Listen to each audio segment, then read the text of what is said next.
दोस्तों आजकल आपने एक चीज़ नोटिस की होगी, हर नई कार में कंपनीज टर्बो इंजन दे रही है। आपको क्या लगता है ये पावर की वजह से है?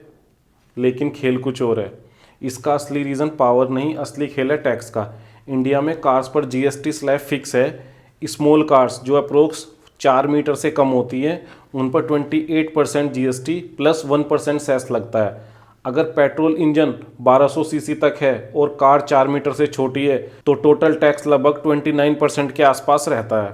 लेकिन जैसे ही इंजन बड़ा हुआ खेल पूरा बदल जाता है। मिड साइज कार पर 28% जीएसटी प्लस 15% सेस यानी टोटल करीब 43% टैक्स लगता है। और बड़े एसयूवी पर तो और भी ज़्यादा 28% जीएसटी और 22% सेस, टोटल लगभग 50% टैक्स लग जाता है। मतलब आपकी गाड़ी का आधा पैसा सिर्फ गाड़ी के टैक्स में चला जाता है। आप समझिए कंपनीज क्या कर रही हैं। अगर वो 1 लीटर या 1.2 लीटर छोटा टर्बो इंजन 4 मीटर्स कार में डाल दें तो टैक्स 29% के आसपास ही रहेगा। प्राइस कम होगा और बायर्स खुश होंगे।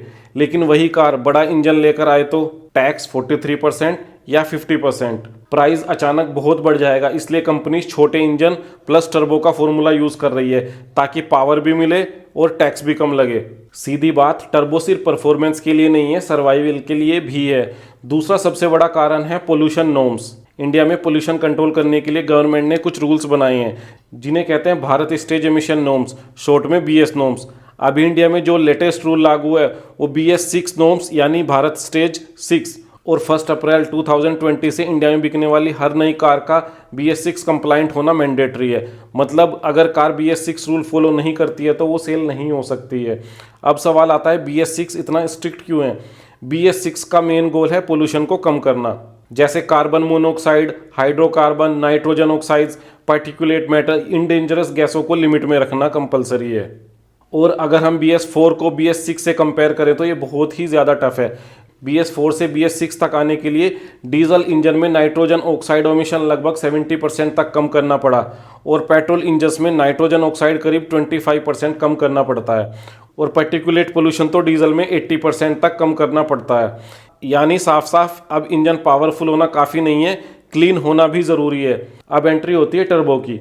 छोटा इंजन नॉर्मली ज़्यादा क्लीन होता है क्योंकि फ्यूल कम जलता है, लेकिन छोटा इंजन वीक भी होता है और कंपनीज क्या करती हैं, इंजन छोटा करके उसमें टर्बो लगा रही हैं। मतलब पावर भी मिल गई और इमिशन भी कंट्रोल में। यानी turbo engine BS6 rules meet करने में बहुत ज़्यादा मदद करता है। टर्बो इंजन में ज़्यादा एयर पुश करता है जिससे फ्यूल एफिशिएंटली बर्न होता है, इनकम्प्लीट कंबशन कम होता है और पोल्यूशन कम निकलता है। ये सिर्फ परफॉर्मेंस ट्रेंड नहीं है, ये गवर्नमेंट रूल से बचने की एक स्ट्रेटेजी है। और सच बताऊं, आगे आने वाले टाइम में BS6 फेज 2 और भी स्ट्रिक्ट होने वाला है। इसका मतलब नेचुरली एस्पिरेटेड बड़े इंजन धीरे धीरे गायब होंगे और टर्बो इंजन्स न्यू नॉर्मल बन जाएंगे। अब बात करते हैं नॉर्मल इंजन की पावर टर्बो लगाकर किस लिमिट तक बढ़ाई जा सकती है। दोस्तों मान लीजिए एक इंजन की कैपेसिटी 150 PS है, तो यहाँ सबसे बड़ा और दिलचस्प सवाल ये आता है कि टर्बो चार्जर लगने के बाद इसकी पावर कितनी बढ़ा सकते हैं। सीधी बात करें तो ये पूरी तरह से बूस्ट प्रेशर और इंजन डिज़ाइन पर डिपेंड करता है। अगर हम एक माइल्ड टर्बो सेटअप का इस्तेमाल करें जिसमें लो बूस्ट हो तो वही 150 PS का इंजन बढ़कर लगभग 170 PS तक पहुंच सकता है। लेकिन अगर एक स्टैंडर्ड स्टॉक टर्बो सेटअप हो तो यही इंजन आसानी से 190 से 110 की रेंज तक को टच कर सकता है। और बात की जाए high boost performance tuning with robust engine design की तो फिर खेल ही बदल जाता है। यहाँ पर 150 PS वाला इंजन 220 से 260 PS तक का आंकड़ा भी पार कर सकता है। आसान भाषा में कहें तो ये टर्बो इंजन की पावर को 20% से लेकर 70% तक बढ़ा सकता है। लेकिन याद रखिए हर इंजन की एक सेफ लिमिट होती है। अगर आपके पिस्टन, क्रैंकशाफ्ट, कूलिंग सिस्टम और फ्यूल सिस्टम उस प्रेशर को झेलने के लिए डिज़ाइन नहीं किए गए हैं तो ज़रूरत से ज़्यादा बूस्ट आपके इंजन को बुरी तरह से डैमेज भी कर सकता है। यही वजह है कि कंपनियां फैक्ट्री फिटेड टर्बो इंजन को हमेशा एक सेफ लिमिट में ट्यून करती है ताकि आपको बेहतरीन पावर भी मिले और इंजन की रिलायबिलिटी भी बनी रहे। दोस्तों नॉर्मल इंजन को सबको पता है, अब बात करते हैं टर्बो कैसे काम करता है। सीधा सा गणित समझिए, जितनी ज़्यादा ऑक्सीजन उतनी ही अच्छी तरह से फ्यूल बर्न होगा और उतनी ही ज़बरदस्त पावर मिलेगी, और यही काम टर्बो करता है। नॉर्मल इंजन के पहले 2 स्ट्रोक एक कंप्रेसर की तरह काम करते हैं और कंप्रेसर को चलाने के लिए एक मोटर की ज़रूरत पड़ती है। लेकिन हम यहाँ कंप्रेसर को एक मोटर से नहीं, एक टरबाइन से घुमाते हैं। ये टरबाइन इंजन से निकलने वाली एग्जॉस्ट गैस या धुएं से चलती है, ठीक है, गैस टरबाइन की तरह। इंजीनियर और फिजिक्स के स्टूडेंट इस बात को बहुत गहराई से समझ पाएंगे। यह टरबाइन एक शाफ्ट के जरिए सीधे कंप्रेसर से जुड़ी होती है।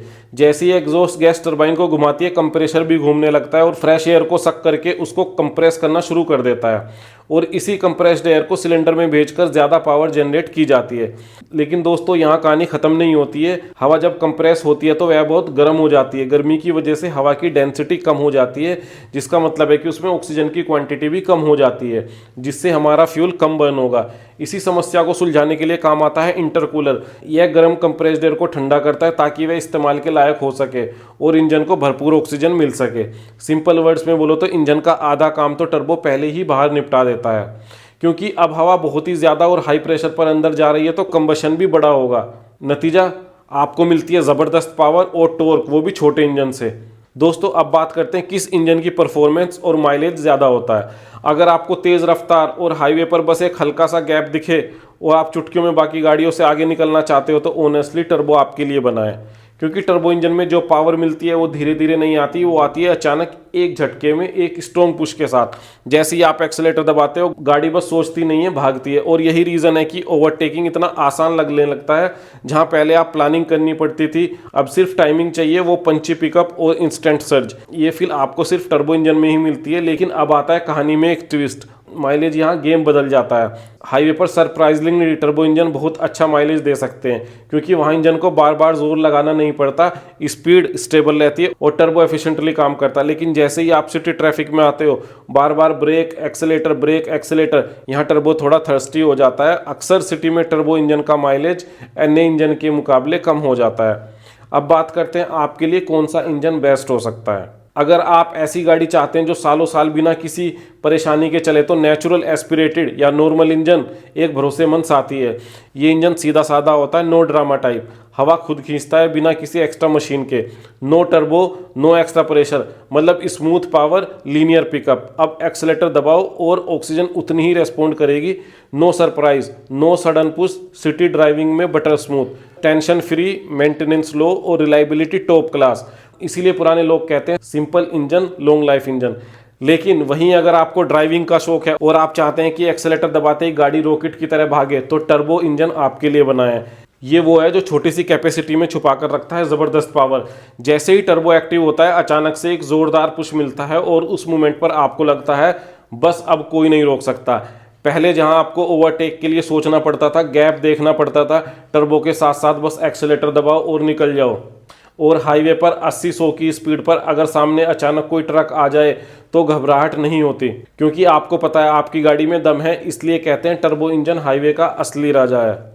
दोस्तों लेकिन हर पावर के साथ एक रेस्पॉन्सिबिलिटी भी आती है। टर्बो इंजन थोड़ा कॉम्प्लेक्स होता है, इसको टाइम पर सर्विस चाहिए, अच्छी क्वालिटी का इंजन ऑयल चाहिए, थोड़ा एक्स्ट्रा केयर भी चाहिए। लेकिन अगर आपने इसका सही इस्तेमाल रखा तो बिलीव मी, ये आपको एक ऐसा ड्राइविंग एक्सपीरियंस देगा कि हर बार आप स्टीयरिंग पकड़ते ही आपको ड्राइव करने का मन करेगा। लेकिन कहानी में एक ट्विस्ट अभी भी है। टर्बो जितना पावरफुल है उतना सेंसिटिव भी है, और इसके साथ कुछ एक्स्ट्रा बातों का ध्यान रखना भी बहुत ज़रूरी है। Number 1, maintenance. दोस्तों मेंटेनेंस महंगा पड़ सकता है। टर्बो इंजन में एक्स्ट्रा पार्ट्स होते हैं, turbo charger, intercooler, extra piping. मतलब अगर कुछ खराब हुआ तो नॉर्मल इंजन की तुलना में सर्विस को थोड़ी ज़्यादा होती है। Number 2, fuel quality. Turbo engines को एक अच्छी क्वालिटी का फ्यूल चाहिए होता है। लो क्वालिटी का फ्यूल डाला तो परफॉर्मेंस गिरेगी, इंजन नॉक भी हो सकता है। यानी जैसा फ्यूल वैसी परफॉर्मेंस। दोस्तों नंबर 3, टर्बो लैग। ये सबसे इंटरेस्टिंग ड्रॉबैक है। जब आप अचानक एक्सेलेटर दबाते हो तो पावरफुल इंस्टेंट नहीं आती, एक छोटा सा डिले देखने को मिलता है, जिसे कहते हैं टर्बो लैग। हालांकि ये नई इंजन्स में बहुत कम हो गया है, लेकिन पूरी तरह अभी भी ख़त्म नहीं हुआ है। दोस्तों नंबर 4 है इंजन हीट। टर्बो बहुत हाई स्पीड पर घूमता है, जिससे इंजन में ज़्यादा हीट जनरेट होती है। इसके लिए कूलिंग सिस्टम का सही होना बहुत ज़रूरी है। दोस्तों नंबर 5, इंजन ऑयल पर डिपेंडेंसी। टर्बो इंजन में ऑयल सिर्फ लुब्रिकेशन का काम नहीं करता, वो टर्बो को कूल करता है। अगर ऑयल चेंज डिले किया या लो क्वालिटी का ऑयल डाला तो टर्बो डैमेज होने का रिस्क बढ़ जाता है। तो दोस्तों ये था टर्बो का एक छोटा सा इंट्रोडक्शन। कमेंट में बताओ आपको कौन सा इंजन ज़्यादा एक्साइटेड लगता है। और ऐसी ज़बरदस्त वीडियो और ऑटोमोबाइल की जानकारी के लिए चैनल को सब्सक्राइब करना मत भूलें। और अगर वीडियो पसंद आई है तो लाइक करना मत भूलें। और हाँ, ड्राइव सेफ।